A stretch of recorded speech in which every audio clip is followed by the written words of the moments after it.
Good evening, everyone. It's Howard Gearhauser alongside my dad, Dr. G. In today's video, we wanted to talk about the importance of maintaining hope through these challenging times. We know it's easy, especially for older generations, to kind of lose hope when there's a disease floating around, and then you have the issues with the economy, and you have all these conspiracy theories, and then there's issues within the government. Some people like and don't like the president. There's just a lot of moving parts that can kind of make it seem like the world's coming to an end. And we get that perspective. You know, if you're there, we get you, we see you. But it's really important that you maintain hope during these tough times, because there's a lot of evidence showing that hope can be your saving grace in terms of keeping you healthy, and more importantly, keeping you happy and in the game. Can you elaborate a little bit more on what's being discussed right now that you were reading about? Yes, well, hope is kind of like what we desire and like we have a goal or we have an outcome that we want. And hopelessness is, thinking, well, there's no hope. The world's going to end, or my world's going to end, or my world is going to be horrible. So we roll around these scenarios, worst possible outcome type scenarios in our mind. And that's, because of the way we're built, our ancient ancestry. If we saw a tiger 30 meters away, the worst possible outcome is about to happen. So the stress response is, yes, the worst possible outcome is about to happen because that tiger is within striking distance of you. So it's either you better do something or you are dead. But for us, this worst possible outcome, worst possible scenario that the media just is driving incessantly, and our politicians are, it's just, we're being bombarded. Then the conspiracy theories and all these different things, it's easy to get in this mind loop of getting a worse and worse outcome, thinking about worse and worse. And then reality hits, your stocks are cut in half. So your retirement's cut in half. So for older people, it's harder to have hope, especially right now, stock market, huge decline, another big decline today. And so people that are living off their retirements, invested in their pension and 401k, and suddenly, they lose half of it. That creates hopelessness. Then they're old, so they're having the diseases of aging. They're told every day, well, if you're old, you're likely to get this virus, and you're much more likely to die and wind up in the ICU, being intubated and on a ventilator and in a prone position on a bed like this for weeks at a time. This is scary stuff. So this is rolling around in our brain. But there's been some research on people that hold hope despite what their situation is. So the Harvard, it's a Human Flourish program. They did a study on 13,000 humans, persons over the age of 66. And so they looked at their levels of hope. So I'm in this category. I'm over the age of 66. I won't tell you how old I am, but I'm over the age of 66. So I would be perfect for this study. So they looked at them, and the people that have more hope in the higher categories of hope versus the lower categories had better health. They had better health behaviors. They had better social support within their system, and they had a longer life, less depression and anxiety, and a lower risk of cancer. So here, just having hope, not necessarily with any reason for it, gives you much better health. So what's happening to the person that's going down this negative spiral of worse and worse catastrophic thoughts? Well, they're more susceptible to get the virus. They're more susceptible to get cancer. They're more susceptible to have a heart attack, because we're releasing that powerful stress response that was designed to help us fight off that tiger over the next minute, but then shut off. So we're not shutting it off for days, weeks. Now it's going to be months at a time. So there are some things that we're going to recommend that you might consider doing, but there's ways to change these thoughts. You can change your thoughts. The first thing is you have to become aware of your mind going through this loop. Okay? You got to, so many times our thoughts are subconscious, which means we're not aware of them. They're just happening. They're on a program and they never stop. And that program is being stimulated by the media and everything else, our environment right now, every single hour of every single day. It's being reinforced. So it's all subconscious. So the first thing to do is to be the observer of your thoughts. You know, what are you thinking? And sometimes it's hard to get there. So it takes practice. It's not something you're necessarily going to master in one day, because as I said, some of these are subconscious. So sometimes it takes a while of just being still and being in the present moment that can help bring you into getting in the present moment. Unless you're one of those people that's being intubated in this minute or being shocked to bring your heart back to life, you know, in this instant, usually nothing's happening, nothing bad in this moment. So you have to get in that present moment where, yes, something bad could be happening, but it's like 1 in 1,000 is having their heart shocked or being intubated at that moment. So getting in the present moment, that's a skill, and I would start working on that.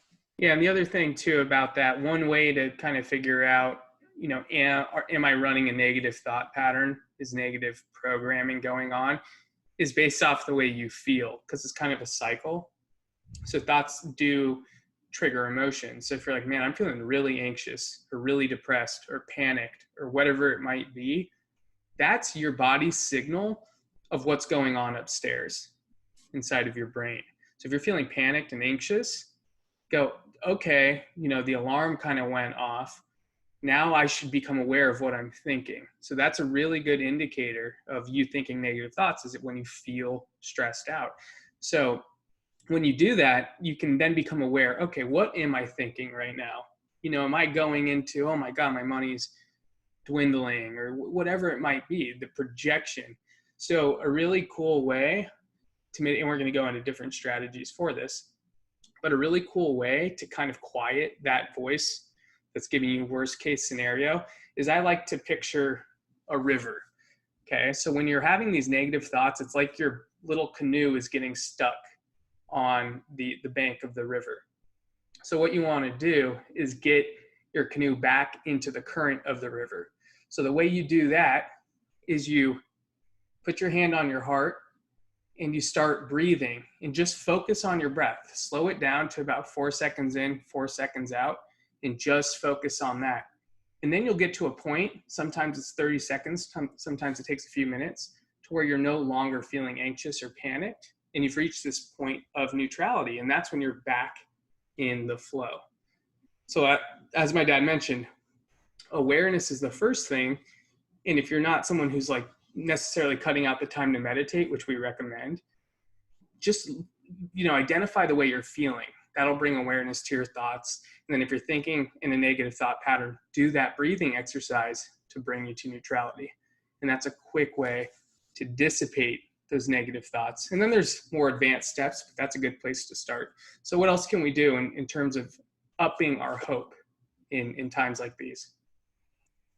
Okay, well, one thing that I do personally, and that we have all of our health coaching clients do, and I have even strangers I meet on the street do, is I get outdoors, I take my glasses off about 5 minutes before the scheduled time of sunrise, and I look toward the east, preferably grounded, preferably in a natural setting and in nature, and observe the sunrise. The sunrise gives you hope. It's kind of a signal from the creator or God or whatever, or nature or the universe or the randomness. The sun always comes up. So there's always that hope that there's a new day. It isn't always necessarily going to be good, but when you see the sun come up, that gives you new hope for this new day, that things could be better or you could manage them better. And then again, thinking about the discomfort and the strife in our life, that maybe ultimately this will be good. Maybe this will open up the eyes of society and realize that we're kind of being led around like lemmings. We're not in control. The media is in control. The economy and the mass market stuff, they make you feel like you're not enough just the way you are. You need to buy this, buy that, have this, have that. That's our culture. It's been our culture my entire life.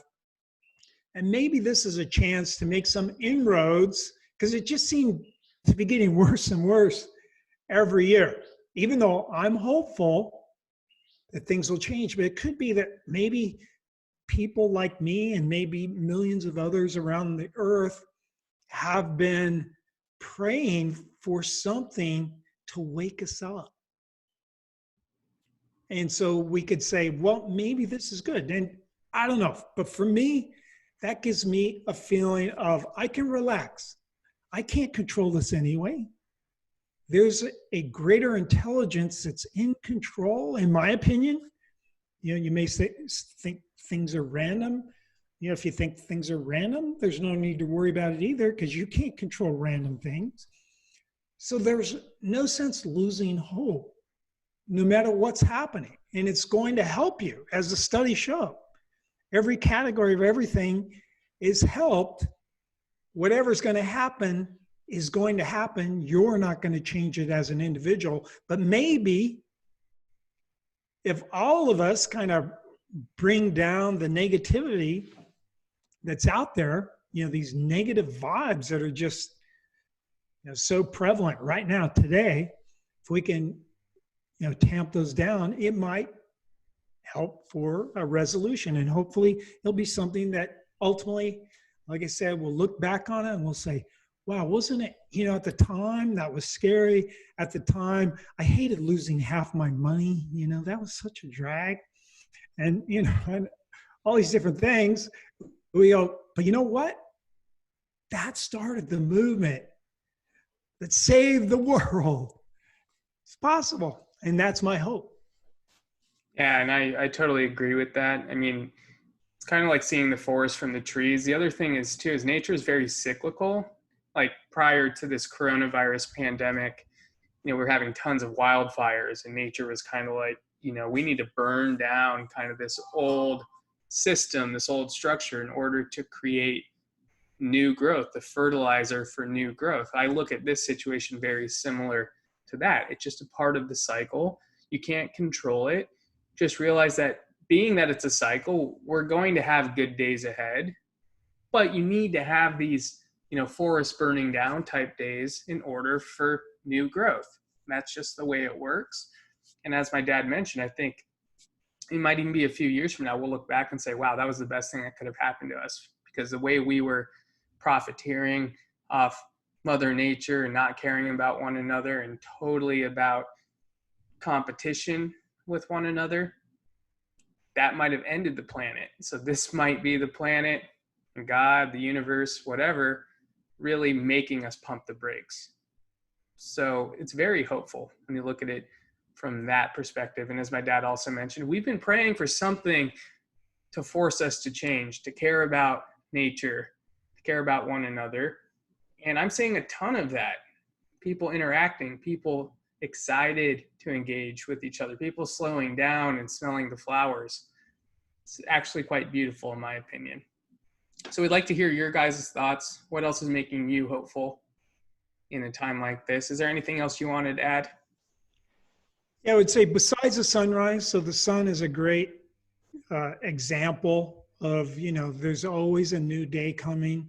So that's a great example. But other things in nature, and they don't have to be in nature, it could be your kid or could be your dog, but a tree, a flower, a wild animal, a mountain, a building, it doesn't matter. Whatever it is, being still, stilling your mind, focusing on what's in your present environment, that reduces your stress. And then from that point, then you can kind of monitor, are you getting agitated or whatever, and see what is that's rolling over. And you can catch yourself. You can catch yourself and say, okay, me thinking the world's going to end is not going to help anything. And then say that's a thought that you're having every day. Catch yourself having that thought, and then think about how much you love your dog or whatever it is. And that's just a simple way to reduce that stress response and to make you happier, more hopeful. And again, until you're being intubated or shocked, the present moment for most of us is not really an emergency, for most of us. Yeah, and to that point again, if you're having a hard time turning off those negative thoughts, don't worry about turning off the negative thought. Focus on your breath. That'll put all your awareness into the breathing, and it'll take it away, take the energy away from that thought. Okay, step one. Then, as my dad mentioned, once you're kind of at a neutral point where you're just focusing on your breath and you're no longer caught up in the negative thought pattern, then choose to think of something that makes you happy. For me, it's my dog. It makes me happy instantly. Puts a smile on my face instantly when I think about her. So the more you can do that is be aware of these negative thought patterns, transmute them using your breath, and then choose something you actually want. It's amazing. The more you do that, the more you're going to feel hopeful about this situation and, really see the silver lining, so to speak, of what's going on. Anything else? No, that's good. Have hope, have love. It's hard to have a stress response when you're feeling and expressing love. All right, guys, we'll see you on the next video. Bye, Dad. Bye.